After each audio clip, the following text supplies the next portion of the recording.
नमस्कार जुले। मैं डॉक्टर मुनीश तामांग हूँ और मैं national federation for new states, एक जो समूह है जो भारत में विभिन्न जगहों में जो नए राज्य के लिए जो लड़ाइयाँ कर रही हैं, जो आंदोलन कर रहे हैं, उनका एक समूह है। उस national federation of new states NFNS का मैं राष्ट्रीय अध्यक्ष हूँ और NFNS को प्रतिनिधित्व करते हुए मैं यहाँ आज आया हूँ हमारे सोनम जी के जो फास्ट है उस फास्ट में सॉलिडारिटी एक्सप्रेस करने के लिए और सपोर्ट एक्सप्रेस करने के लिए।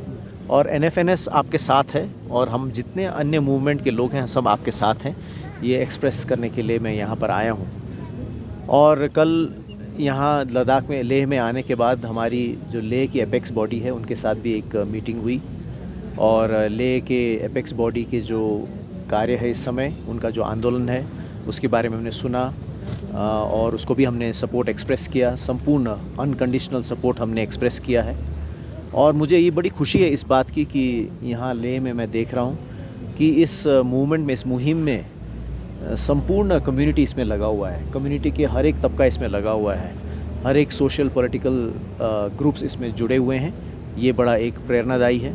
और जैसे मैंने सोनम जी को भी कहा कि हम यहाँ केवल आपको सॉलिडारिटी एक्सप्रेस करने के लिए ही नहीं आए हैं, आप सबके लिए इंस्पिरेशन भी हैं। आप जिस प्रकार से अपना सब कुछ लगाकर और पूरे कम्युनिटी को मोबिलाइज़ जिस प्रकार से यहाँ आपने और एपेक्स बॉडी ने मिलकर किया है, ये सच में सराहनीय है और इसकी हम बहुत सपोर्ट करते हैं। हमने NFNS में हमारा एपेक्स बॉडी के साथ पिछले 4-5 साल से हमारा एक संबंध रहा है। हमारे NFNS का एक कन्वेंशन दार्जिलिंग में हुआ था जिसमें एपेक्स बॉडी के भी हमारे साथी लोग आए थे और तब से हमारे साथ NFNS में जुड़े हैं। हमारे एग्जीक्यूटिव में भी एपेक्स बॉडी के सदस्य लोग हैं और हम बीते कुछ दिनों से ये जो जब से क्लाइमेट फास्ट इन्होंने शुरू किया है, क्लोजली हम फॉलो कर रहे हैं, मॉनिटर कर रहे हैं और हम इनके जो डिमांड्स है उससे संपूर्ण 100% हम सहमत हैं। यहाँ का जो इंडिजिनस आइडेंटिटी है उसका संरक्षण होना है, उसको बिल्कुल उसको रक्षा करनी है। और यहाँ का जो इंडिजिनस आइडेंटिटी और उनका जो लैंड का मुद्दा है और यहाँ का इकोलॉजी जो एकदम ही यूनिक इकोलॉजी है, फ्रेजाइल इकोलॉजी है, उसका भी संरक्षण होना है। और उससे भी ज़्यादा हम जानते हैं कि एक डेमोक्रेसी में, डेमोक्रेसी का एक सच्चा टेस्ट होता है जब लोग का प्रतिनिधित्व हो सके, सेल्फ रिप्रेजेंटेशन हो सके। तो हम इनका जो डिमांड है कि यहाँ के लिए एक ऐसा एडमिनिस्ट्रेशन होना चाहिए जिसमें लेजिस्लेटिव रिप्रेजेंटेशन हो लोगों का, इस बात को भी हम सपोर्ट करते हैं। और 6 शेड्यूल के तहत जो आप लोग का ये डिमांड है, इस डिमांड को हम संपूर्ण रीति से सपोर्ट करते हैं क्योंकि उसके तहत यहाँ के लैंड का, यहाँ के इंडिजिनस आइडेंटिटी का, ट्राइबल आइडेंटिटी का जो संरक्षण होता है वो बहुत ज़रूरी है। अन्यथा यहाँ इकोलॉजी के साथ साथ हमारा जो आइडेंटिटी है वो भी बहुत ही एक फ्रेजाइल आइडेंटिटी है और यदि हम यहाँ को संरक्षण न दे तो ये आइडेंटिटी बहुत जल्दी ख़त्म हो सकती है और यहाँ ये जो हमारा जो इतना सुंदर इकोलॉजी है वो भी ख़त्म हो सकता है। तो इसीलिए इन सभी डिमांड में अपना संपूर्ण हम सपोर्ट बताते हैं और हमारे और साथी आएंगे, NFNS के और साथी आएंगे नेक्स्ट 2-3 दिन में, आपके साथ बैठेंगे, आपके साथ फास्ट में भी पार्टिसिपेट करेंगे और हम आपके साथ होकर पूरे देश में ये संदेश देना चाहते हैं कि लद्दाख के हमारे जो साथी, इनका जो लड़ाई है, इनका जो मुहिम है बहुत ही डेमोक्रेटिक है, कॉन्स्टिट्यूशनल है, उचित है और इसका निदान जल्दी से जल्दी सरकार की तरफ से होनी चाहिए। ये हमारा सरकार से, ये हमारा भी स्टैंड रहेगा। धन्यवाद जी। आपसे ये भी पूछना चाहेंगे कि जो लद्दाख का 6 शेड्यूल और स्टेटहुड का डिमांड है, क्या वो गवर्नमेंट ऑफ इंडिया के लिए इतना मुश्किल है जो वो दे नहीं पा रहे हैं? देखिए, ये गेंद 6 शेड्यूल का ये गेंद तो गवर्नमेंट के पाला में निश्चय है ही। और सबसे ताजुब की बात है कि अभी जो वर्तमान पार्टी का जो जिसका गवर्नमेंट है, उन्होंने ही अपने मैनिफेस्टो में कहा था कि 6 शेड्यूल देंगे। वास्तव में कॉन्वर्सेशन ही वहीं से शुरू हुई थी। तो ये बड़ी ताजुब की बात है कि इस प्रकार से लोगों का एस्पिरेशन, जिसको उन्होंने खुद ही पहले पहचाना था, जाना था और उसको कबूल भी किया था और उसको आगे बढ़ाएंगे ऐसा कहा भी था, ये नहीं करना और इसका कोई कारण भी नहीं देना, ये बड़ा दुर्भाग्यजनक है।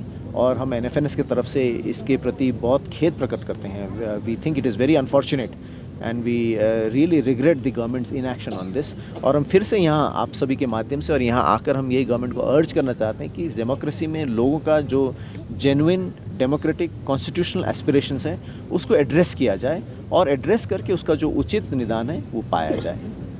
जी, हम आपसे ये भी पूछना चाहेंगे, अगर गवर्नमेंट 6 शेड्यूल नहीं दे रहे तो उनका क्या फ़ायदा है? अगर देंगे तो क्या नुकसान होगा? ये सवाल तो गवर्नमेंट खुद ही गवर्नमेंट को जवाब देना चाहिए। वास्तव में मुझे नहीं लगता गवर्नमेंट ने ये कहा भी है कि 6 शेड्यूल क्यों नहीं देना चाहते हैं। बस उन्होंने कहा कि हम नहीं दे सकते, और ये डेमोक्रेसी में ये इस प्रकार का रवैया ठीक नहीं है। डेमोक्रेसी में कोई भी डिसीजन होती है वो कंसल्टेटिव होती है, लोगों से बातचीत करके होती है, लोगों को स्टेक होल्डर बना के होता है। और यहाँ लद्दाख के लोगों के बारे में अगर 6 शेड्यूल देना है या नहीं देना, सरकार का जो भी विचार हो उसके बारे में लद्दाख के लोगों के साथ कंसल्टेशन होना चाहिए, लद्दाख के लोगों के साथ बातचीत करना चाहिए, और लद्दाख के लोगों के साथ उनका क्या पर्सपेक्टिव है और गवर्नमेंट का क्या पर्सपेक्टिव है, और उस दोनों पर्सपेक्टिव के बीच में क्या सोल्यूशन लाया जा सकता है, ये प्रोसेस होना चाहिए।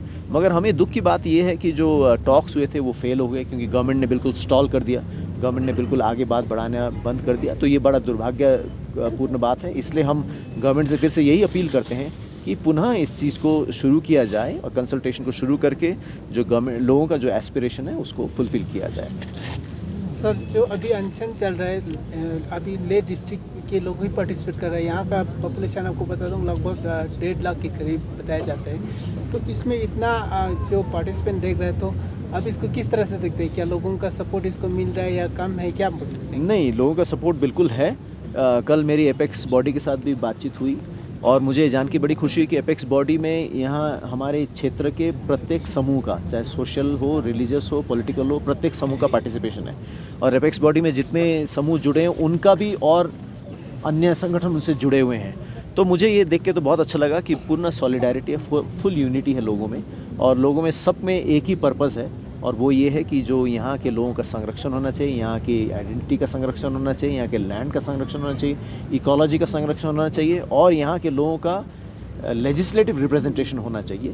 इस बात में सब सहमत है, और यही देख के मुझे बहुत अच्छा लग रहा है, और उसी में हम भी अपनी आवाज़ को जोड़ने के लिए यहाँ पर आए हैं। सर, एक तो कॉन्स्टिट्यूशनल सेफगार्ड देने की जो गवर्नमेंट ऑफ इंडिया बात कर रहे हैं, दूसरा अगर स्टेटहुड अगर लद्दाख को डिक्लेयर किया जाता है तो उसमें ये भी कहा गया है कि रेवेन्यू जनरेट करने में काफ़ी मुश्किलों का सामना भी करना पड़ेगा। तो उस पर आप क्या कहेंगे? देखिए, ये निटी ग्रिटीज़ तो गवर्नमेंट को वर्कआउट करना है।